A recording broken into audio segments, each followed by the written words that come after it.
পেশ করে, কোনো একটা বিষয় দাবি করে একজন আরেকজনের বিরুদ্ধে কাউন্টার অ্যাটাক, হুম, পক্ষ বিপক্ষ দাঁড় করায়, উভয়জন উভয়জনের বিরুদ্ধে দাবি করে এবং উভয়জনেও বাইয়িনা পেশ করছে, তাহলে উভয়জনের বাইয়িনাকেই গ্রহণ করা হবে।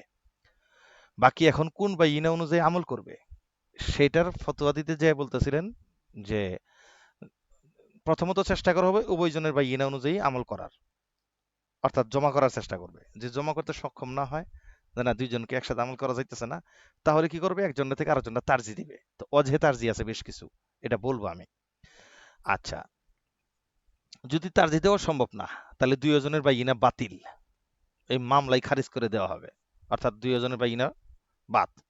এখন আসেন, এটার জন্য তিনটা সুরতের মাসলাই দরকার, যে যেখানে উভয়টাকে সমন্বয় করা গেছে, উভয় বাইয়িনাকে একসাথে আমল করা সম্ভব হয়েছে, এবং এমন মেসাল দরকার যেখানে কোনো বাইয়িন অনুযায়ী আমল করা সম্ভব না, এই জন্য দুইটা বাতিল। এবং এমন কিছু মেসাল দরকার যে মেসালে একটা থেকে আরেকটাকে উভয় বাইয়িনে কাউন্ট করছে ঠিক, কিন্তু একজনকে আরেকজনের থেকে প্রাধান্য দেওয়া লাগছে, প্রাধান্য দিতে হয়েছে, এবং সেটার করিনা কি, দলিল কি, কেন প্রাধান্য দিলেন সেটার আলোচনাও করব।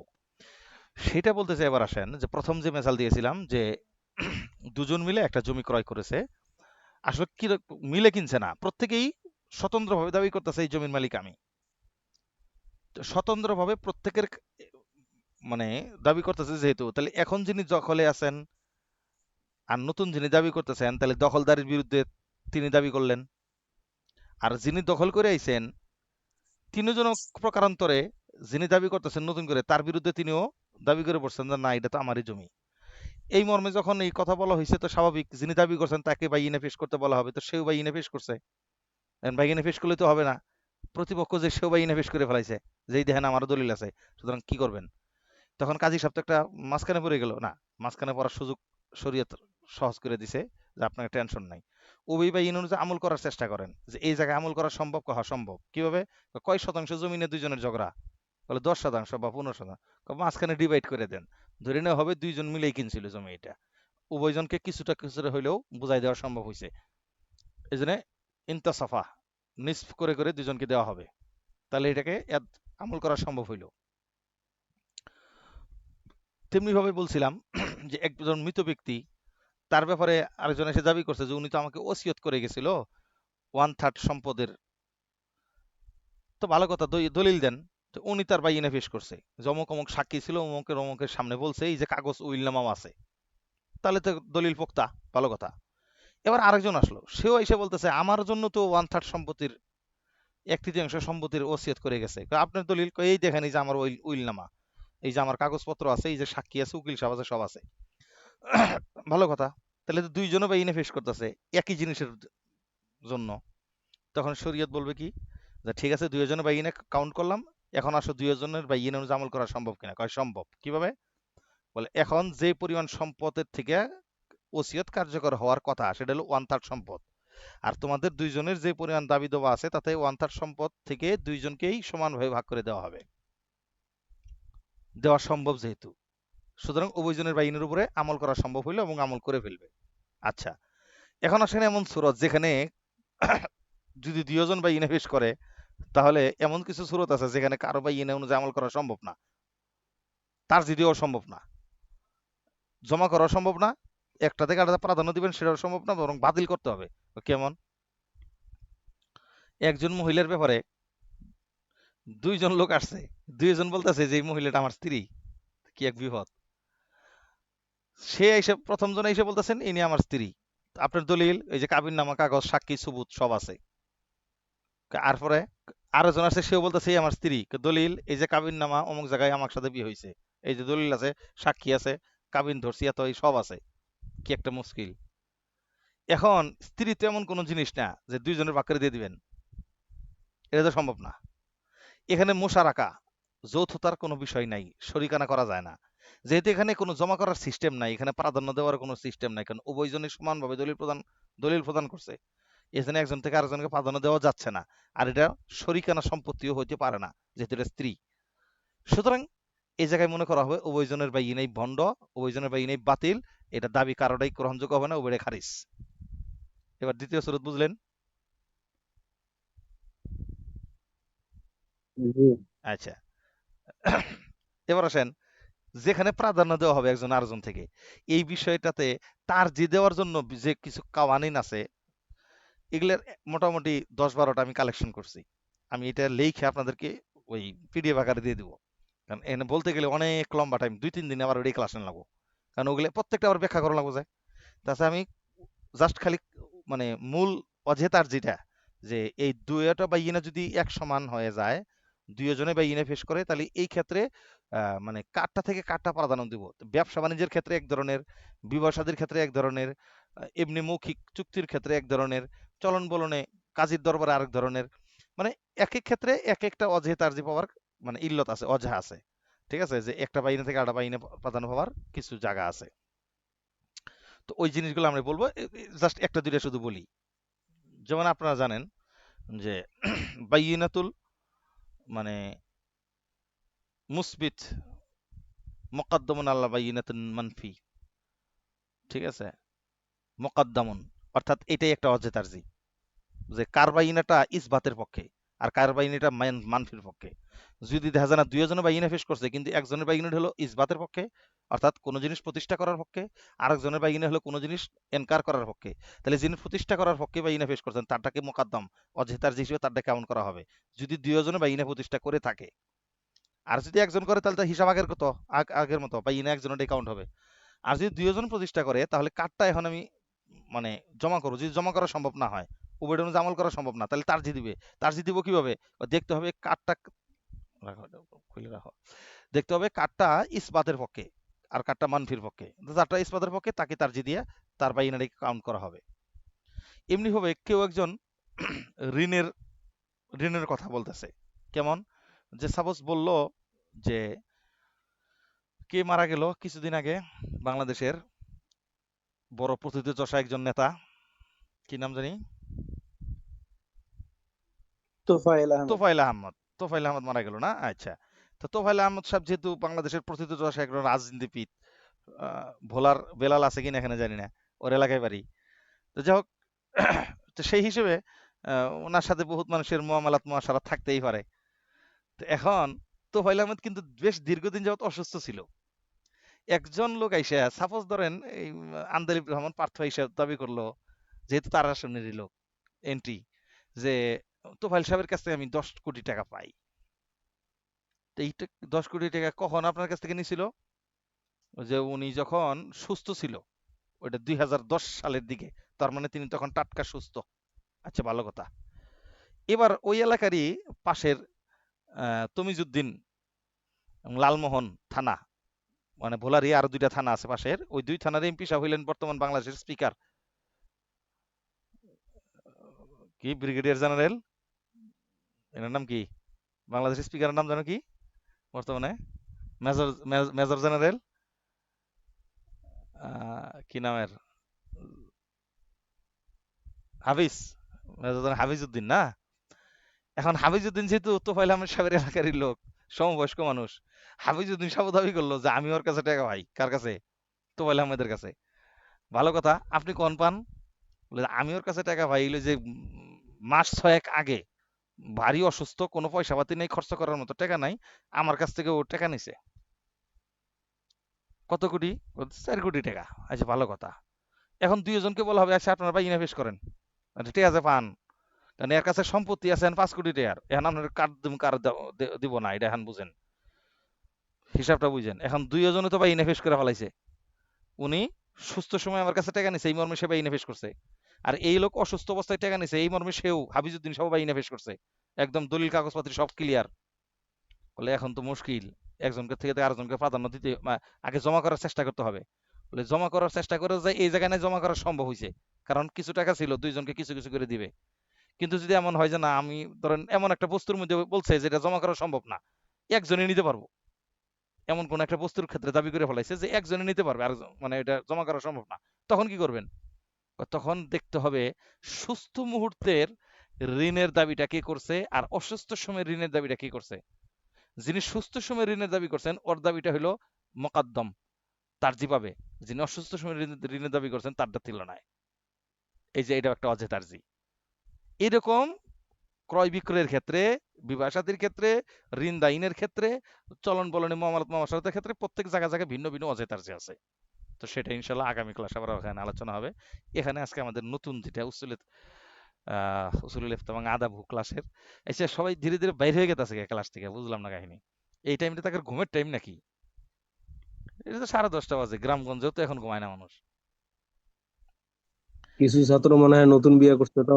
ও এই কাম সারছে মুস্তফা সাহেবের ঘটনা। যিনি নতুন বিবাহিত তিনি তো আমার সামনে, এই যে নবদুল হান, ঠিক আছে, সে তো সামনে। সে তো কথাও বলতেছে না। সে এখন ওই জায়গায় ব্যস্ত আছে, এখন এই জায়গায় কম ব্যস্ত। এখানে সে আমাদেরকে লিঙ্কে রাখছে আর কি। আরে যে এখন আসারই কথা না সে আসছে, আর যারা আসার কথা তারাই খবর নাই। ঠিক আছে, আচ্ছা আল্লাহ মাফ করে দেন। চলেন আমাদের একটু গ্যাপ নেই, যে আর একটা ভিন্ন ক্লাস। এটা উসুল ইফতা ও আদাবহুর ভিতরে আমাদের আলোচনা চলে আসতেছিল কি নিয়ে, এই বিষয়টা এখন আলোচনা করি আগে। আমাদের এখানে আলোচনা চলে আসতেছিল আহ, যে শুরুতু আহলিয়াতিল মুফতি ইফতা, ফতোয়া দেওয়ার জন্য যিনি আহাল যোগ্য হবেন তার কি পরিমাণ যোগ্যতা থাকা প্রয়োজন, এই মর্মে আলোচনাটা চলে আসতেছিল। তারই ধারাবাহিকতায় অনেক ইমামদের বক্তব্য গতকাল দেখানো হয়েছে, যে সকলেই প্রায় বেশিরভাগ লোকের বক্তব্য হইল যিনি ফতোয়া প্রদান করবেন তার এলেম থাকতে হবে, কি পরিমাণ এলেম, যে তিনাকে মুস্তাহিদ হইতে হবে। এই কথাটুকু গতকাল গেছে। এখন প্রশ্ন হইল, যদি মুস্তাহিদ হইতে হয় তাহলে তো বর্তমান সময়ে মুস্তাহিদদের স্বল্পতার কারণে এবং যোগ্য লোকদের অভাবের কারণে তাহলে তো ফতোয়া কেউ প্রদান করতে পারবে না, এটা তো বিরাট মুশকিল হয়ে যাবে।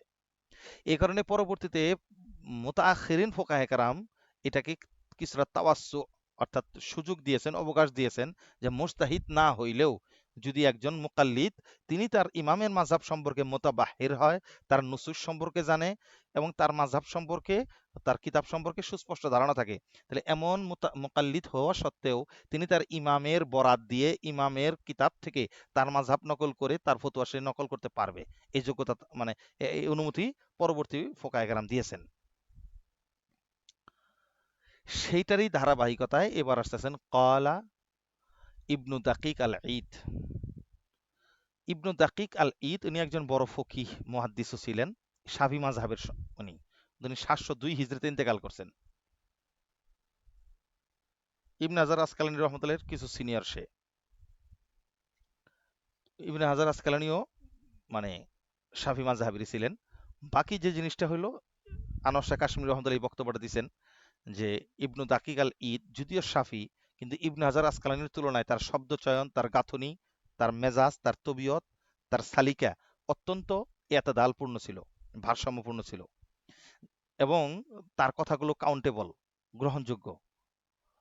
পক্ষান্তরে আনোয়ার শাহ কাশ্মীর রহমতুল্লাহ আলাই ইবনে হাজার আসকালানির ব্যাপারে একটা বক্তব্য ছেড়ে দিছেন, বলেই ফেলেছেন যে ইবনে হাজার আসকালানি চাই না হানাফিরা তার বক্তব্য থেকে, তার কথা থেকে কিছু শিখুক, উপকৃত হোক, এটা ইবনে হাজার চাই না। ওইটাই যে এতদাল থেকে সরে যাওয়ার কারণে ইবনে হাজার আসকালানির, এই জন্য কিন্তু অনেক হাদিসের ব্যাখ্যা হানাফিদের দিকে সে যাওয়া, মানে সে স্পষ্ট বাদা হাতান বোঝা যাচ্ছে, তারপর সে ঘুরে সাবের দিকে নেওয়ার চেষ্টা করছে। এই জিনিসটা মানে অনেক সময় আছে ওনার পিছনে ধরছেন, মানে কে বলে ওমদাতুর মোল্লা আলী কারি রহমতুল্লাহ আলাই ইবনে হাজার আসকালানিকে ধরছেন ওই জায়গাটায় যায়, ওনাকে অ্যাটাক করছেন। ঠিক আছে, ওনার জবাব উনি দিছেন। ঠিক আছে, ফাতুল বাড়ির সাথে যারা বুখারি পড়ে, ফাতুল বাড়ির সাথে সাথে যদি কেউ ওমদাদুর রায়টা সাথে নিয়ে পড়ে, ঠিক আছে, তাহলে একটা সেরকম খেলা করে যাব। কারণ যেখানে ফাতুল বাড়ি উনি সাফি ব্যাখ্যা করছেন, আর ওই ওই হাদিসটারই যখন ওমদাদুর রায়ের ভিতরে যাবেন তখন যাই দেখবেন খেলা ঘটে গেছে অন্য কিছু। অর্থাৎ উনি তখন তো হানাফি একবারে বুখারি শরীফের হানাফি মাযহাব বানায় ফেলাইছে। এটা মূলত উনার নাম হলো তকিউদ্দিন। এই দাকিকাল ঈদ হলো উনার দাদা পরদাদার লকব, সেই লকবটা ওনাকেও দেওয়া হয়েছে। তো ঈদ তো হলো ঈদের দিন আনন্দ। যাহ, এই আলোচনা করতে গেলে আমি মূল পেশালে যেতে পারবো না, ব্যক্তির মধ্যে ধারায় যাবো। জেনে রাখেন যে এটা একটা ঈদের দিন নতুন কাপড় পরছিল, খুব দবদবে সবুজ একটা জুব্বা পরছিল, ওটার কারণে দূর থেকে সবাই তারা দাকিকাল ঈদ বলছিল, ঈদের দিনের শুভ্র কাপড় পরিধানকারী। এখান থেকে ওই লকবটা ঘুরে ঘুরে ঘুরে তার সাথেও লাগানো হয়েছে। কার ক্ষেত্রে? নাতি তকিউদ্দিনের সাথে। উনি মূলত তকিউদ্দিন ইবনে দাকিক আল ঈদ, এখানে দাদার দিকে নিসবত করছে মূলত। রাহিমাহুল্লাহ তাআলা। চলেন, তাওকিফুল ফুতিয়া আলা হুসুলিল মুজতাহিদি, উনি কি বক্তব্য দেয় দেখেন। ওই যে বলছেন আনোয়ার শাহ কাশিমুদ্দৌলা, ওনার কথাটা অত্যন্ত ভারসাম্যপূর্ণ, অত্যন্ত ভারত্বপূর্ণ, তরল কথা তিনি বলে না। এই জন্য ওনার কথাটা কতটা ভারত্বপূর্ণ দেখেন। উনি বলতেছেন তাওকিফুল ফুতিয়া আলা হুসুলিল মুজতাহিদ, একজন মুজতাহিদকে খুঁজতে যাওয়া, এই খুঁজতে যাওয়ার সন্ধানের ভিত্তিতে ফতোয়াটাকে মওকুফ করে রাখা, যায় ফতোয়া দেওয়া যাবে না যতক্ষণ মুজতাহিদকে খুঁজে না পাওয়া যায়। তার ছাড়া কার কাছ থেকে ফতোয়া নেওয়া যাবে না, দেওয়া যাবে না। এই কথা যদি বলেন তাহলে ইফদি ইলা হারাজিন আজিমিন, তাহলে বিরাট একটা জটিলতার মুখোমুখি করে দিলেন। তাহলে ফিক ফতোয়ার বিষয়টাকে যদি একজন মুস্তাহিদের উপরে ন্যস্ত করতে চান যে তাকে পাওয়া গেলেই কেবল ফতোয়া নিবেন, নাহলে ফতোয়া নিবেন না, মুস্তাহিদি কেবল ফতোয়া দিবে, অন্য কেউ দিতে পারবে না, তাহলে মুস্তাহিদের সন্ধানে নামতে হবে। তা ততদিনে এটা একটা হারাজে আজিম, বিরাট একটা হারাজ, মুশকিলের মধ্যে ফালাই দিবেন বিষয়টারে। আও ইস্তিরসালিল খলকি ফি আহওয়াতিহিম, অথবা মানুষজনকে তাদের মন গড়া মাসলা অনুযায়ী চলবার সুযোগ করে দিলেন আপনি। দেখছেন কত সূক্ষ্ম চিন্তা করছে। কারণ একটা গুরুত্বপূর্ণ উজু ভঙ্গের মাসলা, এটার জন্য যদি এখন একটা ফতোয়া নেওয়ার জন্য মুস্তাহিদরে খুঁজতে হয়, ততদিন এই লোকের উজু ছাড়া নামাজ পড়া বসে থাকবো সে, তখন সে মনে যেটা ধরবে এটা অনুযায়ী আমল করবে। তার মানে কি, নিজের ব্যক্তির কুপ্রবৃত্তির অনুসরণ করে যখন যার যেটা মনে চায় সেটা সে মানতে শুরু করবে। আর এটার জন্য মূল কারণ কোনটা হইলো, ওই মুস্তাহিদকে খুঁজতে যাওয়ার জন্য বিলম্ব করা, কাল বিলম্ব করা, তার জন্যই ফতোয়াটাকে ইক্তেফা করে রেখে দেওয়া। এইটাই মূলত একজন মানুষকে প্রবৃত পূজারী বানানোর জন্য কারণ হয়। এই কারণে ইবনে দাকিক আল ঈদ স্পষ্ট ভাষায় বলতেছেন এই কথাটা, যে যদি মুস্তাহিদকে খোঁজার পিছনে ফতোয়া প্রদানটাকে মওকুফ করে রেখে দেন, তাহলে সাক্ষাৎ মানুষকে জটিলতার মুখোমুখি করলেন এবং মানুষকে প্রবৃত্তি চরিতার্থকরণে এবং প্রবৃত্তি পূজার দিকে ঢেলে দিলেন, ছেড়ে দিলেন। এটা কখনোই শরীয়তে কাম্য নয়। সুতরাং ফাল মুখতার, এবার তার ফতোয়াটা তিনি দিচ্ছেন। মুখতার আন্নার রাবিয়া আনিল আইম্মাতিল মুতাকাদ্দিমিন, মুতাকাদ্দিমিন ইমামদের মতে উনি এখন ফিক ফতুয়ার বিষয় ছেড়ে আবার রাবিদের দিকে চলে গেতেছেন। মানে রাবিদের মাসলা দিয়ে ফিক ফতুয়ার বিষয়টাও মাসলা দিবেন, যে একজন রাবি ইজা কানা আদলান মুতামাক্কিনান মিন ফাহমি কালামিল ইমাম, ইমামের কথা বুঝার মানে তার যোগ্যতা থাকে, তার আদালত থাকে, এতটুকু সুযোগ থাকে, বুঝার যোগ্যতা আছে, আদালতও আছে, তাহলে আইম্মাই মুতাকাদ্দিমিন বলেন যে এইরকম রাবি তিনি যদি সিরেফ মুকাল্লিদ পর্যায়ের হন, হাকা আলী মুকাল্লিদিন কাউলাহু, তাহলে তার মতো আরেকজন মুকাল্লিদের কাছে ইমামের এই বক্তব্যটা তিনি পৌঁছাই দিতে পারবেন, তার জন্য সুযোগ আছে। ফাইন্নাহু ইক্তফা বিহি, কারণ সে তো ওই ইমামের কথাটা বলার প্রতি ওইটুকুর মধ্যে সে একতফা থাকবে, বাইরে তো কিছু সে বলবে না। লিয়ান্না যালিকা মিম্মা ইয়াগলিবু আলা যন্নিল আম্মি আন্নাহু হুকমুল্লাহি ইনদাহু, কারণ সাধারণ মানুষের ধারণা এইটাই যে এটা তো আল্লাহর পক্ষ থেকে হুকুম। কারণ মুকাল্লিদ তো এইটাই ধারণা করবো যে এখানে আমি যা শুনছি এর বাইরে বাড়ানোর সুযোগও নাই, কারণ এটা তো ইমাম তথা ওই সমকার ইমাম, কিন্তু তিনি ফকি, এটা আবার বুঝতে হবে এই শব্দটা। ওখানে যে ইমাম বলতেছে কালামিল ইমাম, এই ইমাম কোন ইমাম? প্রত্যেক জমানের ইমাম তো তারা হইতেন যারা ওই জমানের সবচেয়ে বড় ফকি থাকতেন, ওদেরকে ইমাম বলতেন।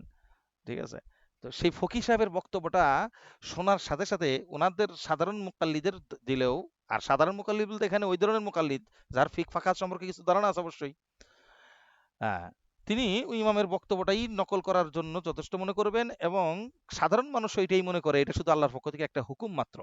ওয়াকাদ ইন আকাদাল ইজমাউ ফি জামানিনা আলা হাযা নাওঈ মিনাল ফুতিয়া, এই ধরনের ফিক ফতোয়ার প্রচার মানে ফতোয়ার এই ধরনের প্রকার, ফতোয়ার এই প্রকারটার প্রতি ইজমা হয়ে গেছে উম্মতে মুহাম্মদের, পরবর্তী প্রজন্মের উম্মতের মধ্যে এটা প্রসিদ্ধ হয়ে গেছে, জানা এই ধরনের ফতোয়া কাউন্টেবল, গ্রহণযোগ্য, এবং এই ধরনের মুকাল্লিদরা এই ধরনের ফতোয়া দিতে পারবে, ইজমা হয়ে গেছে। এটা ইবনু দাকিক আল ঈদ বলতেছেন। আচ্ছা, হাজা মা আল ইলমি জরুরি, তবে শর্ত হইল অবশ্যই জরুরিয়াতে এলেম যেটুকু থাকা দরকার, যেটুকু হইলে এই কথাটা প্রচার করার যোগ্যতা থাকে, একজনের থেকে নিয়ে আরেকজনের কাছে পৌঁছানোর যোগ্যতা থাকে, এতটুকু যোগ্যতা অবশ্যই তার থাকতে হবে। কেন? ফাইন্নাহু কই কই কই উম, আচ্ছা, বিআন্না নিসাআন সাহাবাতি কুন্না ইয়ারজি'না ফি আহকামিল হাইজি ওয়া গায়রিহি ইলা মা ইখবিরু বিহি আজওয়াজুহুন্না আনিন নবী সাল্লাল্লাহু আলাইহি ওয়াসাল্লাম ওয়া কাযালিকা ফাআলা আলী রাদিয়াল্লাহু তাআলা আনহু হিনা আরসালা আল মিকদাদ ইবনাল আসওয়াদি ফি কিসসাতিল মাযিয়্যি। দেখেন এখানে স্পষ্ট ঘটনা উল্লেখ করেছেন, কেন এটুকু তো থাকতেই হবে, এবং থাকার পরে তাদের কথা যে গ্রহণযোগ্য হয়েছে তার প্রমাণ তো এখানেই। বিয়ান্না নিসা আস সাহাবাতি, সাহাবিদের স্ত্রীরা ইয়ারজি'না ফি আহকামিল হাইজি ওয়া গায়রিহি, মাসের বিশেষ মুহূর্ত এবং অন্যান্য প্রবলেমের বিষয়গুলো তারা তো এগুলো মোরাজাত করতেন কার কাছ থেকে? ইলামা ইউখবিরু বিহি আজওয়াজুহুন্না আনিন নবী সাল্লাল্লাহু আলাইহি সাল্লাম, রাসূলুল্লাহ সাল্লাল্লাহু আলাইহি সাল্লাম থেকে আজওয়াজে মুতাহারা উম্মাহাতুল মুমিনিনগণ যা শুনতেন, যা জানতেন, সেটাই তো সাহাবীদের স্ত্রীদের কাছে তারা পৌঁছাই দিতেন। আর সাহাবীদের স্ত্রীরা সাধারণত তাদের মেয়ে ঘটিত বিষয়গুলো নবীজির স্ত্রীদের কাছেই জানতেন। অথচ নবীজির স্ত্রীরা সবাই কি ফকি ছিলেন?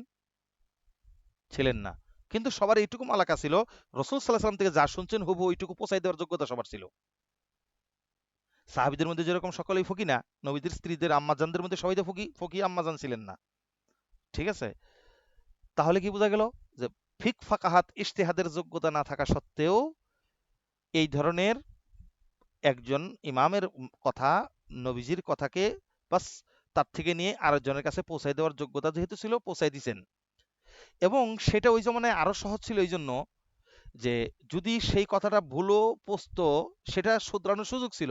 কারণ সাহেবে শরিয়ত স্বয়ং উপস্থিত বা হায়াতে রয়েছেন।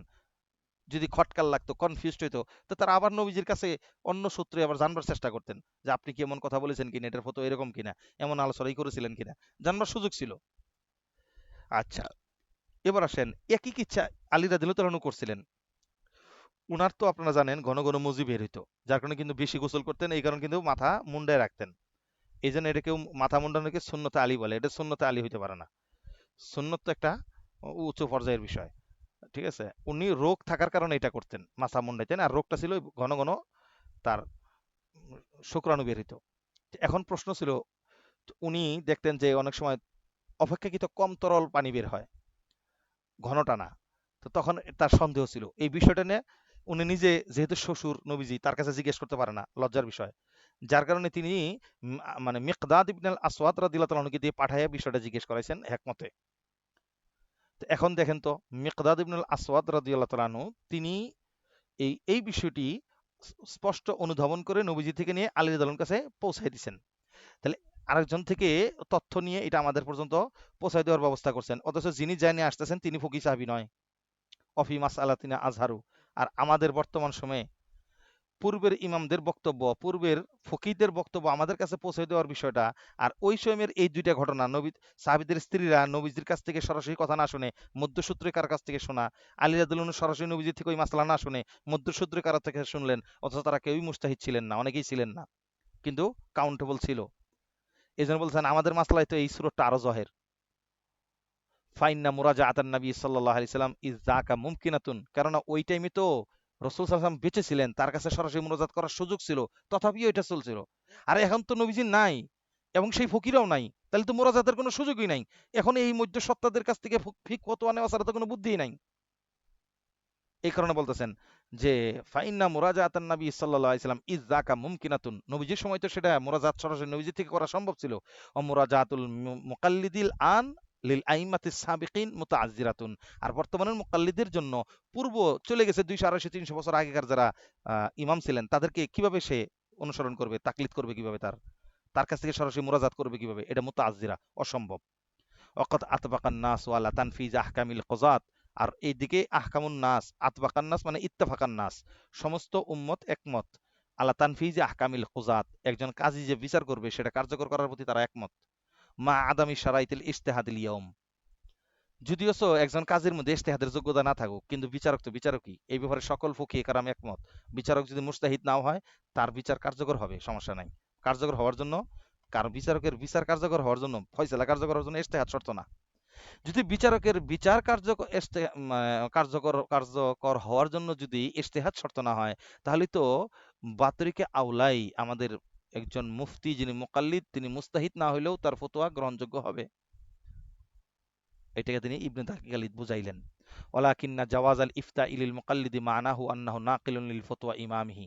তবে একটা ফিনিশিং কথা, ফিনিশিং কথাটা হইল মুকাল্লিদ যিনি মুস্তাহিদ নয়, তিনি ফতোয়া দিতে পারবেন, তবে শর্ত হলো তিনি মুফতি হিসেবে না, তিনি নিজের থেকে কোনো কথা বলতে পারবেন না। ওয়ালাকিন্না জাওয়াজ আল ইফতালিল মুকাল্লিদ, একজন মুকাল্লিদ তিনি ফতোয়া দিতে পারবেন, এর অর্থ হলো মানাহু, এর অর্থ হলো আন্নাহু নাকিলুন লি ফতোয়া ইমামিহি, তিনি তার ইমামের ফতোয়া নকল করতেছেন, নিজে কোনো ফতোয়া দিচ্ছেন না। ওয়ালাইসা মুফতিয়ান বিনাফসিহি, নিজে কোনো মুফতি নয়। এই জন্য কিন্তু আব্দুল মালিক সাহেব নিজের নামে শুরুতে জীবনে মুফতি লেখে নাই, কিন্তু খালি মুফতি লেখি কারা জানেন? আমরা। না লিখলে যে খায় না সমাজে, কি একটা মুশকিল, দেখছেন অবস্থাটা। মুফতি লেন নাই, তাহলে আপনার কমপক্ষে মক্তবের ছাত্র নইলে এর চেয়ে উপরে কিছু মনে করবো। খারাপ বলছি? রাগ করলেন? ঠিক জি আছে, না, হ্যাঁ, রাগ করেন নাই? এটা বাস্তবতা। রাগ করেন নাই, তাহলে আচ্ছা, যাক ভালোই। বর্তমান সময়টা এমন জায়গায় পড়ছেন, বুঝছেন, আপনি এখলাস দেখাইলেও মুশকিল, এখলাস না দেখাইলেও মুশকিল। এমন একটা জায়গায় আমরা এসে পড়ছি, এখলাস দেখাইলেও মুশকিল, এখলাস না দেখাইলেও মুশকিল। তো এদিন এনে যারা আছেন তারা চিনবেন কি না মুশকিল। আমাদের এই আশেপাশের কোন এক মসজিদের ইমাম সাহেব এই নামাজ পড়াইতে যায় নামাজের মধ্যে এমন জায়গায় কাঁদে, এমন এমন জায়গায় কাঁদে, ধরেন সেগুলা কোনো কান্দার জায়গা না, কিন্তু কান্দাছে সেই রকম নামাজের মধ্যে পাবলিক রে আকৃষ্ট করতেছে। এখন আমরা যারা ওলামায়ে কেরাম অর্থ বুঝতেছি, কিন্তু আমাদের কাছে তো মুশকিল। এরকম কান্দার কারণে এই ইমামের পিছনে সহজে নামাজ পড়তে মন চাইতেছে না। খুব ভালো করে বুঝেন, এরকম কান্দাকাটি করলে এই ইমামের পিছনে নামাজ পড়তে মন চায় না কেন, বুঝতেছি এটা ভনিতা। এরপরে করে কি দেখেন, ফরজ নামাজের পরে, যেই ফরজ নামাজের পরে সাধারণত সুন্নতে মুআক্কাদা থাকে, সাধারণত সেই ফরজ নামাজের পরে উচ্চ স্বরে দোয়া করাটা ঠিক না। কারণ মাসবুক ব্যক্তি থাকতে পারবে, অথবা সুন্নতে মুআক্কাদার জন্য কেউ দাঁড়ায় যেতে পারে, কারণ দোয়া দেওয়াটা তো জরুরি না। তাহলে আমার উচ্চ স্বরে দোয়ার কারণে আরেকজনের নামাজের বিঘ্নতা সৃষ্টি হতে পারে। পক্ষান্তরে এখানে দোয়া দেওয়াটা অত জরুরি না। সুন্নতে মুআক্কাদা নামাজটা ফরজের পরপরই যত দ্রুত দাঁড়ানোটা জরুরি। এজন্য কেউ কেউ বলছেন, যেই নামাজের পরে, এবং কোন কোন ফকি বলেছেন এটা, যেই নামাজের পরে সুন্নতে মুআক্কাদা আছে, সেই নামাজের পরে যদি কোনো মাসনুন দোয়া থাকে, কারো সাধারণত কিছু মামুলাত থাকে, তাহলে সেই মাসনুন দোয়াগুলো ওই সুন্নতে মুআক্কাদার পরে করবে, ফরজ নামাজের সাথে সাথে করবে না। এটা মাকরু। কেন? বলে এখানে ফরজ নামাজের পরে সাথে সাথে সবচেয়ে বড় আমল হইলো সুন্নতে মুআক্কাদাটা পড়া। এটা কঠিন একটা মামলা। তো এই জন্য ফরজ নামাজের পরে লম্বা করে দোয়া করলেন, উচ্চ স্বরে দোয়া করলেন, যেখানে মাসনুন দোয়া নবীজি থেকে প্রমাণিত, সেই দোয়াটাই মুআক্খার করা হইতেছে সুন্নতে মুআক্কাদা নামাজের সম্মানের কারণে, মুআক্খার করার হুকুম। আর সেখানে উচ্চ স্বরে দোয়া করতেছেন, 5-7 মিনিট লাগায় দোয়া করতেছেন, সুন্নতে মুআক্কাদার জন্য কেউ দাঁড়ায় গেছে, কেউ দাঁড়াইতে পারতেছে না, আফসোস। এই যদি ইমামের অবস্থা হয়, তাহলে তার পিছনে নামাজ পড়তে একটু কষ্ট লাগে। তো উনি দেখলাম সেই দোয়ার মধ্যে এমন আহাজারি আর এমন সুফিয়ানা বক্তব্য দিয়ে ওয়াজ করতেছে, ও মানে মানে দোয়ার মধ্যে ওয়াজ করতেছে সে, পাবলিক কার কাছে কি বিচার দেবো। দেখি কমিটির সভাপতি সেও হা হা করে কান্দতেছে, সেক্রেটারিও দেখলাম হা হা মুসাফা করতে, আমি বললাম, কাম শেষ। মানে পাবলিকও একরকম, মুসলিও দেখলাম ওই টাইপের হয়ে গেছে, ইমাম সাহেব ওই টাইপের হয়ে গেছে। এখন নাই দেশে বিচারকলার সন্দেশ, আর ওই জায়গায় যে দেশে সব মানুষের গ্যাগ, এখানে যে ভালো গ্যাগ নাই, যার গ্যাগ বুঝেন তো, গলগণ্ড রোগ যার হয়েছে, সব লোকের গলগণ্ড রোগ, একটা লোক গলগণ্ড হয় না, তো ওই এলাকায় ওই হলো রোগী, আর এই এলাকার সবাই হলো সুস্থ মানুষ। এখন এই ফতোয়া দিতে গেলে তো পুরো বিপদ। ইমাম সাহেব আমার প্রতি সেই রকম মানে রাগান্বিত হয়ে যাবেন। মাঝে মাঝে দুঃখে নামাজে পড়তে চাই না, রুমের মধ্যে নামাজ পড়ি, যে এই লোক তো এরকম টাইম কেন নাই। মাগরিবের পরে এত লম্বা টাইম ওয়াজ করে যে ছাত্রদের মাগরিবের রক্তই আধা ঘন্টা খায় ফেলায়, মাগরিব নামাজের আগে, আজানের পরে। অথচ সবচেয়ে সংক্ষিপ্ত সময়ের মধ্যে এবং যত দ্রুত আজানের সাথে সাথে নামাজটা পড়া যায়, এই ব্যবস্থা ছিল নবীজির সুন্নত। আর সেইখানে মাঝখানে একটা বিরাট করে লম্বা একটা ওয়াজ করবো 10-15 মিনিট, সেই ওয়াজের পরে নামাজ, সেই নামাজের টান কি, 5 আলিফ, 6 আলিফ, 8 আলিফ, 10 আলিফের টান, এক একটা টান। জি উস্তাদ। সে- এই ও জিহাদ তো তাহলে চিনোই, তোমার তো মুশকিল, তো কি বোধ হয়ে গেল, আস্তাগফিরুল্লাহ। যাক, আমি কোনো নাম বলি নাই, ঠিক আছে। আহ, তো এই হলো হালতটা, যেটা বলতে চাইছিলাম, যে মুফতি না লিখলেও বিপদ, লিখলেও বিপদ, এখলাস দেখাইলেও বিপদ, না দেখাইলেও বিপদ। তো এখন ইনি যে এখলাস দেখাইতেছিলেন এই জায়গাটায়, তো এই এখলাস তো হয়তো পাবলিকের আকৃষ্ট করার জন্য করছে। তো এখন এটা কিন্তু সব পাবলিক মাইনে নেয় নাই। হঠাৎ করে কয়েকদিন আগে দেখলাম এক পাবলিক দাঁড়াই গেছে, হুজুর কি শুরু করছেন এমন নাইলে। তাহলে বুঝলাম যে একটা বোঝা গেছে, এইটার একটু মাল আছে, মাথায় রাডারে কিছু আছে, এদিন দাঁড়াই গেছে এটা। তো এখন এর কাছে তো এই সমস্ত এক ক্লাস ভওয়া এক ক্লাস চলে নাই, আর কিছু পাবলিকের কাছে চলছে, তার মানে আপনি যাবেন কই। তারপরে বলি সততার উপর থাকেন, ব্যালেন্সের উপর থাকেন, এটাই আমি আশা করি। কিন্তু এই সমস্ত মানে সুন্নতের খেলাপ কিছু করার দরকার নাই, পাবলিকের সামনে এক ক্লাসগিরি দেখাইতে যায়, সুন্নতের খেলাপ কিছু করার দরকার নাই, এটাই সবচেয়ে উত্তম। আরে এখলাসের বিষয়টা তো গোপন থাকবে, এটা জয়ের হবে কেন? ঠিক আছে, চলেন যাও, কথা অন্যদিকে চলে যেতেছে। তো যে কথা বললাম যে এখানে মুফতি নিজে সাজবে না, তাহলে আমরা আসলে কেউ প্রকৃতপক্ষে মুফতি নই। আমরা যত বড় মুফতি বর্তমানে সাজিক না কেন, বর্তমানে আব্দুল মালিক সাহেব থেকে শুরু করে তো ইসমাইল সাহেব, এরা কেউ মুফতি না, সত্যি কথা যেটা, এরা সবাই হলো না কেলে ফতোয়া। মানে বলতে ভয় লাগতেছে না, হাই হাই এত বড় মুফতি সাহেবদের কেমনে বলি, আর আমি বলি না, ওনারা নিজেরা বলতেছে তো এটা, এবং এটা বিশ্বাস করতে হবে তো। মুস্তাহিদ বহুত বাইত কি বাত বেটা, ফকি বলা এক জিনিস ঠিক, এটা আলাদা কথা, ঠিক আছে, স্বাভাবিক মুফতি না। হ্যাঁ, এটা আমাদের পক্ষ থেকে আমরা বলবো না, আমরা তো ফকি বলবো, মুফতি না, আমরা ফকি বলবো। কিন্তু বাস্তবতা হলো কি, বাস্তবতা হলো যতই হোক, যতই তারা হোক, জমানার গর্দিশ তানাজ্জুল এবং মাদার অধপতন, এগুলো সবকিছু মিলে আমরা নবীজির জমানা থেকে অনেক দূরে। সেই কারণে যতই হই মুস্তাহিদদের মতো এত মেধা আমাদের হবে না। তাদের ক্ষেত্রে বক্তব্য ছিল তো তারাই ফকি, তারাই মুফতি। আর তো ইসমাইল সাহেব নিজে লিখতেছেন এটা, যে এরা আমরা কেউ মুফতি নই, আমরা সবাই না কেলে ফতোয়া, এবং আমরা প্রত্যেকেই যার যার নিজের ইমামের ফতোয়া নকল করি। কলা ইবনুস সালাহ রাহিমাহুল্লাহ তাআলা কওলু মান ক্বালা লা ইয়াজুজু আন ইফতিয়া বিযালিক, যিনি বলেন এই অনুযায়ী, এই কথা অনুযায়ী ফতোয়া দেওয়া জায়েজ নাই, তার বক্তব্য উল্লেখ করে তিনি বলছেন মানাহু, এই কওলু মান ক্বালা লা ইয়াজুজু আন ইফতিয়া বিযালিক, এই কথাটারে বড়তে তর্জমা করতেছেন মানাহু। কি তর্জমা? আন্নাহু লা ইয়াযকুরুহু ফি সূরাতিন মা ইয়াকুলুহু মিন ইনদি নাফসিহি, অর্থাৎ যিনি বলতেছেন কওলু মান ক্বালা লা ইয়াজুজু বিযালিক, যে এটা জায়েজ নাই, এটা জায়েজ নাই, তার মানে কি সরাসরি নিজে ফতোয়া দিতেছে। এই বক্তব্যের অর্থ ইবনুস সালাহ বলতেছেন এইভাবে তার জন্য বলা ঠিক না, বরং আন্নাহু লা ইয়াযকুরুহু মিন সূরাতিন মা ইয়াকুলুহু মিন ইনদি নাফসিহি, কোন সূরাতে সে নিজের পক্ষ থেকে ফতোয়া প্রকাশ করবে না, বাল ইউদিফুহু ইলা গায়রিহি, বরং অন্যের দিকে নিসবত করবে। কার দিকে?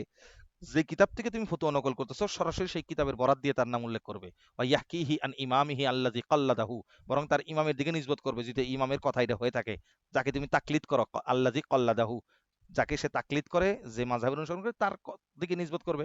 ফা আলা হাযা মান আদাদনাহু ফি আসনাফিল মুফতিয়িন মিনাল মুকাল্লিদিন লাইসু আলাল হাকিকাতি মিনাল মুফতিয়িন, সুতরাং এই কথার ভিত্তিতে আমরা বলতে পারি বর্তমানে আমরা যাদেরকে মুফতি মনে করি তারা কেউ মুফতি নয়। ওয়ালাকিন্নাহুম কামু মাকামাল মুফতিন, হ্যাঁ তারা মুফতিদের দায়িত্ব পালন করতেছেন। ওয়া আদ্দু আনহুম, তাদের পক্ষ থেকে দায়িত্ব আঞ্জাম দিয়ে যাচ্ছেন। ফাউদ্দু মিনহুম, সুতরাং তাদের মধ্যে তারা গণ্য হবে, এটা ঠিক। ওয়াসাবিলুহুম ফি যালিকা ইয়াকুলা মাসালান মাযহাবুশ শাফি কাযা ওয়া কাযা, তাদের দায়িত্ব, তাদের পন্থা আদর্শ হবে এইভাবে, অমুকের মাযহাব হলো এইটা, অমুকের মাযহাব হলো এইটা, অমুকের ফতোয়া হলো এইটা, অমুকের ফতোয়া হলো এইটা, এইভাবে শুধু বিবরণ দেওয়াটা, তাছাড়া অন্য কিছু নয়। লালবাগ মাদ্রাসার হেদায়েতুল্লাহ সাহেব, মুহাদ্দিস সাহেব হুজুর যাকে বলে সবাই, নাম শুনছেন তো না? উনি বলছেন, কেউ তাকে মাসলা জিজ্ঞেস করেন, তারে বলেন যে কলা শাফিউ ফি মাসআলাতি কাজা কাজা, ইমাম শাফি এটার ব্যাপারে এই বলছেন, ইমাম হানাফি বলছেন এইটা, ইমাম মালিকি বলছেন এইটা, ইমাম আবু ইউসুফ বলছেন এইটা। অর্থাৎ নিজে থেকে কিছু নাই, যা আছে ওই ব্যাপারে ইমাম সাহেবদের যত বক্তব্য সব তুলে দিয়ে দেয়। অথবা ফতোয়া স্বামীতে আছে এটা, আলমগীরে বলছে এটা, বাস। অর্থাৎ আলমগীরের ফতোয়া আছে এটা নিয়ে নেন, এই যে স্বামী কইছে এটা নিয়ে নেন। নিজের থেকে কোনো কথা তিনি নিজের দিকে নিজবত করে বলতেন না, এটাই ছিল তার বড় বড় বৈশিষ্ট্য। এটা এটাই উচিত, আমাদেরও বক্তব্য নিজের দিকে, এটা জায়েজ এটা জায়েজ না এভাবে না বলা, বরং অমুকে বলছে এটা জায়েজ, অমুক ফকি বলছে এটা না জায়েজ, এইভাবে উল্লেখ করা উচিত। হে আল্লাহ, আল্লাহ মাফ করে দেন আল্লাহ। আস্তাগফিরুল্লাহ, আস্তাগফিরুল্লাহ, আস্তাগফিরুল্লাহ। আপনারা কি আশবা আন নাজাইরের একটা জগৎ বিখ্যাত সরা আমাদের দেলোয়ার হোসেন সাহেব লিখছেন, দেলোয়ার সাহেব, মুফতি দেলোয়ার সাহেব লিখছেন, এটা জানেন কি আপনারা? মুফতি দেলোয়ার সাহেব হুজুর একটা আশবা আন নাজাইরের যে 10,000 পৃষ্ঠার একটা সরা লিখছেন, আশবা আন নাজাইর ছোট্ট একটা কিতাব, কিন্তু বেশি বড় না, এটার উপরে 10,000 পৃষ্ঠার সরা লিখছেন, করাচিতে যিনি শিক্ষক থাকাকালীন সময় থিসিস পত্র লিখছিলেন।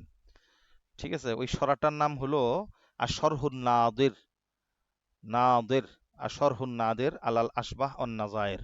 দেওয়ার সাহেবের সেই সরাটার নাম আশরহুন নাদির। ওটা এখন বই আকারে প্রকাশ হয় নাই, ওটা যেহেতু রিসার্চ পত্র ছিল, ওটা মুহাক্কাক তাহকিক করতে হবে অনেক, আসবান নাজারের উপরে লেখা।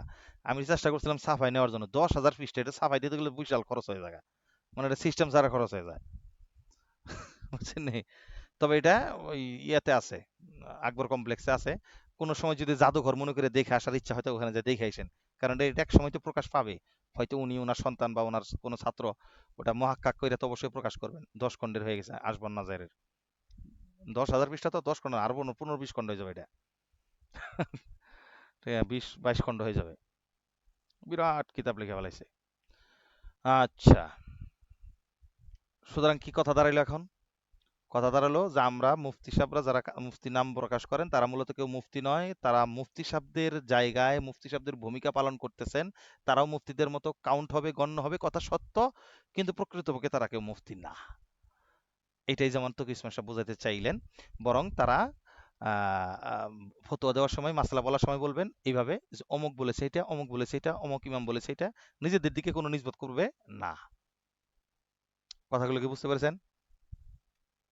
অথবা বলবেন আও মুক্তাজা মাযহাবিহি কাজা ওয়া কাজা, অমুকের মাযহাবের তাকাজা হইলো, অমুকের মাযহাবের চাহিদা অনুযায়ী মাসালাটা হবে এইটা এইটা,